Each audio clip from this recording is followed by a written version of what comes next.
Let's now shift focus to Pakistan, where a curious thing is happening. Killers are getting killed mysteriously. You heard that right. Terrorists are getting killed in Pakistan by unidentified assailants. In fact, over the past few weeks, the latest victim is Jaish-e-Mohammed terrorist Maulana Raheem Ullah Tariq. And this is big. Tariq was not only a key member of the terror group, he was also a close aide of Masood Azhar and was gunned down in Karachi. On the 13th of November, the Jaish terrorist was shot dead in Karachi's Orangi town. According to Pakistani media reports, Tariq was on his way to attend a religious gathering when unidentified men opened fire on him. The Pakistani police labelled it as a case of targeted killing, saying that the attackers approached Tariq and fired 3 shots at him. A mobile phone as well as other valuable items were recovered from him, along with bullet shells. Local media reports cited Tariq's family refuting accusations of enmity. Now, the thing is, this is not the first time this has happened in Pakistan. It follows a series of such incidents. In October, in a similar incident, Daud Malik was killed in Pakistan's North Waziristan. He also was a close associate of Masood Azhar, and he was also the founder of Lashkar-e-Jabbar. Then too, the police described his killing as a targeted attack. Malik was targeted by masked men at a private clinic, and the assailants managed to flee after the attack. Before that, Shahid Latif, one of India's most wanted terrorists and a key conspirator in the 2016 Pathankot terror attack, was shot dead by unknown gunmen in Pakistan's Sialkot. And then earlier this month, on the 7th of November to be specific, a key member of another terror group, LET or Lashkar-e-Toiba, Khwaja Shahid, was abducted and later found beheaded. Khwaja Shahid was also believed to be involved in the 2018 terrorist attack on the Indian Army camp in Jammu and Kashmir's Sunjwan. 3 days later, on the 10th of November, another LET recruiter and commander, Akram Khan Ghazi, was gunned down by bike-borne assailants. This was in Khyber Pakhtunkhwa. Pakistani law enforcement tried to point fingers at India, but the Pakistani news outlet said infighting within the factions led to his murder. His death reportedly sent shockwaves across the ranks of Pakistan's spy agency, the ISI. And even now, the circumstances around his abduction and killing remain unclear. No group has claimed responsibility for the attack. Isn't that strange? A terrorist is shot dead in broad daylight and the local law enforcement agencies do not know what's going on. Who is killing the terrorists in Pakistan? Are we to believe that the same establishment that aids and abets terrorists has no idea about who is attacking them? These incidents appear to follow a pattern, bearing a striking resemblance to each other. The killing of Jaish-e-Mohammed's Maulana Raheem Ullah Tariq is reportedly the 7th time that a terrorist most wanted in India has been gunned down in Pakistan. In total, there have been at least 19 such killings, 19 of them just this year. So who is behind these attacks? Who is conducting these hit jobs? Tariq's death has reportedly shocked the Pakistani law enforcement. They were quick to say that the death of a terrorist at the hands of unknown assailants was in itself an act of terrorism. Ironic, isn't it? Reports say infighting within the terror ranks led to the murder of Raheem Ullah Tariq. You see, the Pakistani establishment, which has turned the country into a safe haven for terrorists, seems to be reaping what it has sowed. I'm talking about its brazen support for terror groups in the country. And now the deaths of terrorists in just a matter of months have spooked the Pakistani deep state. Why, you ask? It's because they continue to pump millions of dollars into arming and supporting these terrorists. It's no surprise then that the Pakistani establishment is spooked. But what explains this? Internal divisions, rivalry? We don't have the answers to those questions at the moment. What we can say for sure is that there is a pattern, and we will be closely following this story for the latest developments. Let's now shift our focus. It's the 14th of November, the birth anniversary of former Indian Prime Minister Jawaharlal Nehru. This day is marked as Children's Day. Why? To honor Pandit Jawaharlal Nehru for his devotion towards children. and how he advocated for their rights and education. But as we mark this day, I want you to also take a moment and just think about the kind of world that we are leaving behind for our children.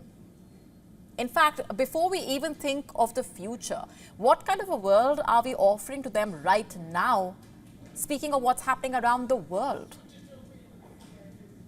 Just have a look at what's happening in Gaza. Before the war started, Gaza had a population of 2.3 million, and guess what? Children accounted for almost half of it. According to the WHO, every 10 minutes, a child is killed in the Gaza Strip. Every 10 minutes. More children are now dead as compared to when we began the show tonight. Just let that sink in. As much as it pains me to say this, Gaza has become a children's graveyard. Out of the over 10,000 dead, 4,000 were innocent children. Staff at the Al-Shifa hospital fighting to keep the newborns alive. Oxygen supplies have run out. Babies can no longer be put in incubators. Such is the desperation that doctors are wrapping premature infants in foils to keep them warm. The same foil you use to wrap your food. Hospital staff is huddling the babies together and keeping them near hot water. Just imagine their plight. In the last 1 month, more children have been killed in Gaza than the total around the world annually since 2019. This is according to non-governmental organization Save the Children. Just look at the numbers. They are harrowing. In 2020, 2,674 children were killed across 22 countries. In 2021, some 2,515 children were killed across 24 countries. In 2022, the figure was 2,985. And now in just over a month, 4,104 children have died in Gaza alone in just one region of the world. There are two wars going on in two different parts. One in West Asia, the other in Europe. Once the Ukraine war started, more than 1,500 children, since it started, more than 1,500 children have been killed or injured. This is according to United Nations data from June. I'm sure the figure has further gone up since then. Adults begin wars and children pay the price. Adults do the deed and children bear the brunt. Just have a look at what's happening in the Indian national capital itself. The air quality index in parts of Delhi turned severe. Once again, the Indian capital is blanketed in a smoky haze. The same nightmare playing on repeat. The same story all over again. Children have been breathing in this polluted air. Little children with their fragile lungs. You know, experts say breathing the air in Delhi is equal to smoking 25 to 30 cigarettes a day. But your children are not accustomed to it, even if you might be by now. Don't they have the right to breathe in clean air? Today, we might be wishing children a happy Children's Day, but think about what's happening around us, around the world. A war-torn, polluted, exhausted world. Is that really what you want for your children? Think about it. As the Native American leader, Chief Seattle, famously said, we don't inherit the earth, we borrow it from our children. So we better be responsible. Time now for our special segment, Gravitas Snapshot.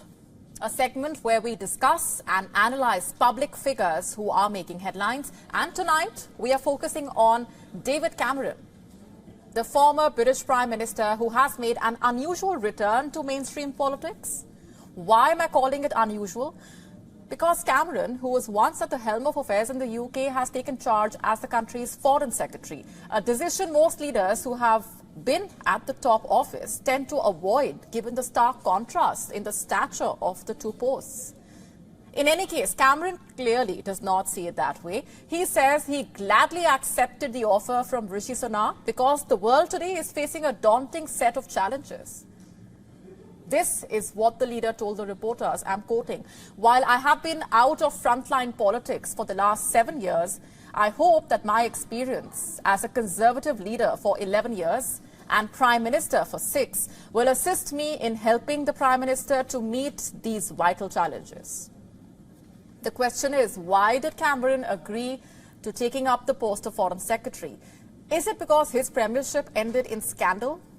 Is it because of his failures as Prime Minister? Is he looking to resurrect his image? Well, he could be. But before he does that, he faces quite a few challenges. To start with, his appointment has triggered a lot of criticism regarding his warm relationship with China, a closeness that is at odds with the Conservative Party's current stance. You see, as Prime Minister, Cameron famously ushered a quote-unquote golden era in the UK's ties with China. The era ended soon enough, but Cameron's ties with China did not. In fact, just earlier this year, he was enlisted to drum up foreign investment for a controversial port project in Sri Lanka, the Colombo Port City project. This is part of Xi Jinping's Belt and Road Initiative. China's decision to rope in Cameron drew severe backlash. But his office said that Cameron had no direct contact with the Chinese government. Then why was he lobbying for the Chinese project? And by doing so, wasn't he promoting China's aggressive geopolitical ambitions? These are the sort of questions being asked now. That's not all. After stepping down as Prime Minister, Cameron also served a brief stint as the Vice Chairman of the China-UK Investment Fund, and this also raised concern about his close links with Beijing. In fact, reports claim that this appointment was in part engineered by the Chinese state. These reports were apparently based on a UK Parliament's Intelligence and Security Committee. And his discreet ties with China are just one of the many controversies. You see, David Cameron was also involved in the Greensill scandal. What was the scandal all about? Well, Cameron basically lobbied on behalf of the Greensill Capital, a company in which he held a personal economic interest. He apparently lobbied among ministers and high-ranking civil servants to raise funds for the company.